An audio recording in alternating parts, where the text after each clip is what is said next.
Est-ce que vous ne vous êtes pas senti un peu concerné par la sortie de M.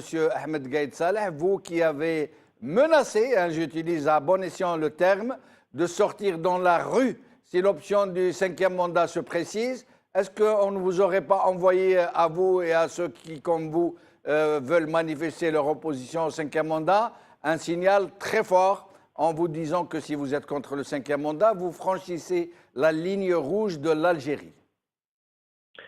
C'est une explication plausible.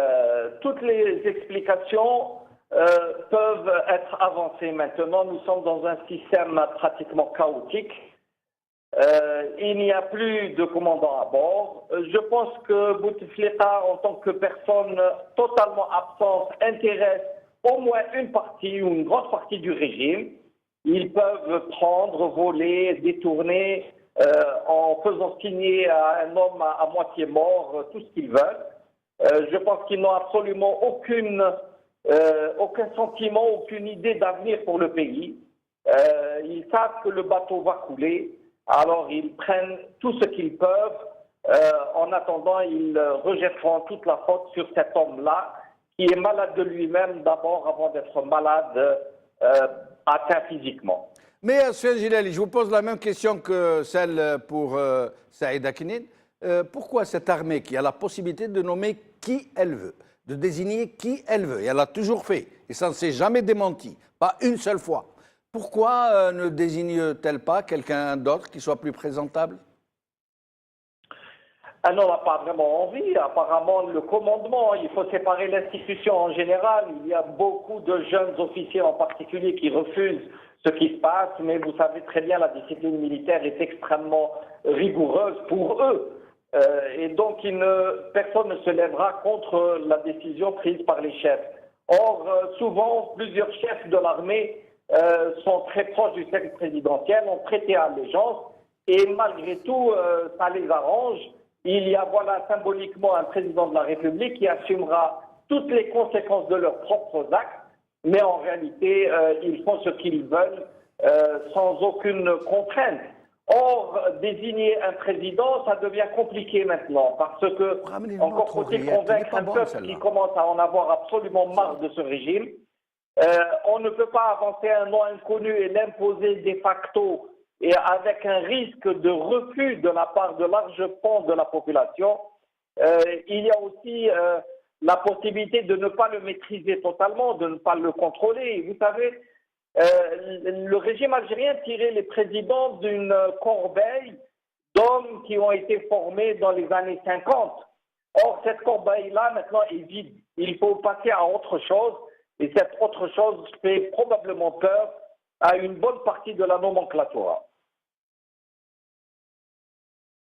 Expliquez-vous cette histoire de Ould Jamal Ould Abbas, dont tout le monde sait, quand il a décidé que personne au FLN ne doit parler du cinquième mandat, que c'est tombé d'en haut, et au point où il a passé Tléba en conseil de discipline, vous imaginez, parce que M. Tléba avait appelé à se solidariser pour un cinquième mandat, et puis là, tout d'un coup, paf, il appelle à un cinquième mandat comme s'il n'avait rien dit. Il viole ses propres recommandations pour appeler de façon très forte à se préparer à un cinquième mandat.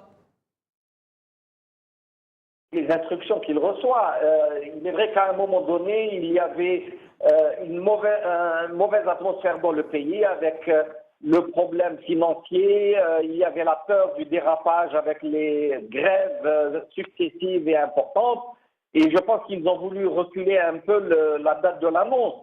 Par ailleurs, il y a une lutte intestine entre les différents clans qui sont autour du président actuel.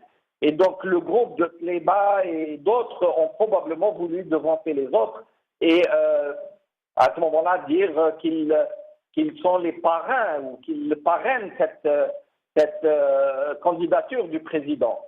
Mais au bout de compte, je pense qu'en même temps, là, le régime est obligé de calmer les ardeurs de certains et de vouloir en même temps préparer l'opinion publique au cinquième mandat. Ça, il voulait le faire avec le contrôle et selon une stratégie de communication directe entre probablement cet homme-là qu'on a mis à la place du FLN et dont le passé est sulfureux, le comportement de sa propre famille, ce qu'on reproche à ses enfants et l'un de ses fils qui aurait ramassé des milliards au moment des élections législatives.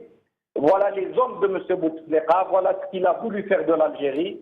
Il a ramené les hommes les moins scrupuleux, les gens qui n'ont aucune notion patriotique, les Ammar Ghoul, les Shakib Khalil, les Bouchouareb, les Ould Abbas, etc. La liste n'en finit pas. Par contre, les cerveaux, les médecins, les universitaires, on leur tape dessus, on les met en prison quand il le faut, on lâche la meute sur eux, on lâche la police, etc.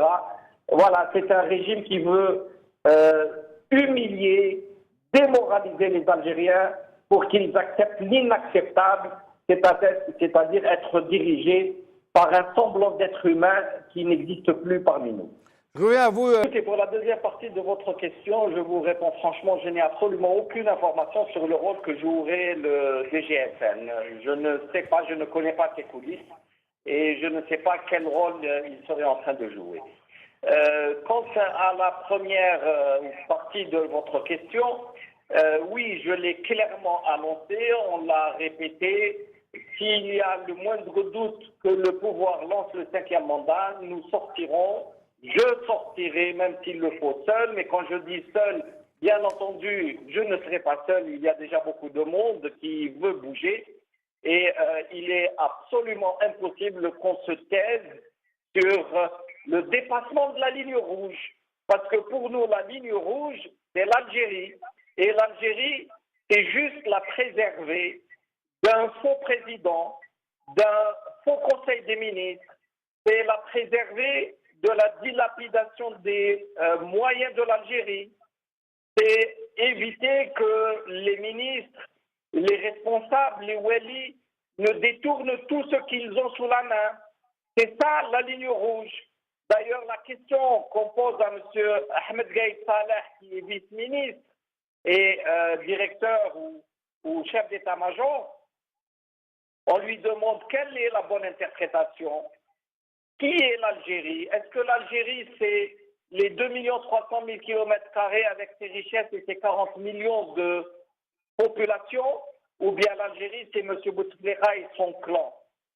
Est-ce que laisser ce clan sévir de la manière dont il le fait, c'est ça l'Algérie qu'il veut protéger? Ou bien c'est protéger l'Algérie du 1,5 million de chouhada? On lui pose la question, lui qui, semble-t-il, était moudjahid. On veut bien savoir s'il a été moudjahid pour que l'Algérie soit enterrée sous son parrainage à lui, ou bien il a été moudjahid pour libérer l'Algérie. Il doit régler son problème de conscience. Il doit nous expliquer pourquoi en 2014 il a été soutenir un homme malade aux Invalides dans une caserne militaire française sous le portrait du président Hollande. Et pourquoi il a fait barrage à tous ceux qui voulaient mettre fin au 4e mandat. Pourquoi a-t-il Soufiane Djillali, en peu de mots, parce que nous arrivons bientôt à la fin de l'émission, en peu de mots, si vous pouviez nous éclairer, parce que beaucoup d'Algériens, dont moi-même, ne comprennent pas pourquoi tout le monde s'obstine à vouloir imposer un Bouteflika alors qu'ils ont toute l'attitude de nous imposer qui ils veulent. Pourquoi s'accroche-t-il à ce monsieur, ce grand invalide dont tout le monde sait que ce n'est pas lui qui dirige?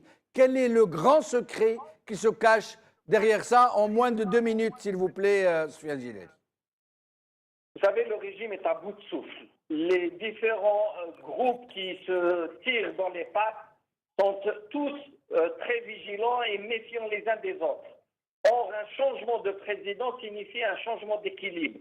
Et plus personne ne peut avoir la garantie de rester en poste parce que les équilibres de force vont forcément changer. Et apparemment, ceux qui sont aujourd'hui en première ligne devront d'une manière ou d'une autre s'en aller avec le président actuel. Or, ils ne veulent pas partir, ils veulent aller rester jusqu'au bout. Comme le président, ils veulent mourir à leur poste. Et ça, ils ne le veulent pas. Donc, Ce sont des intérêts de personnes qui sont liés directement à la présence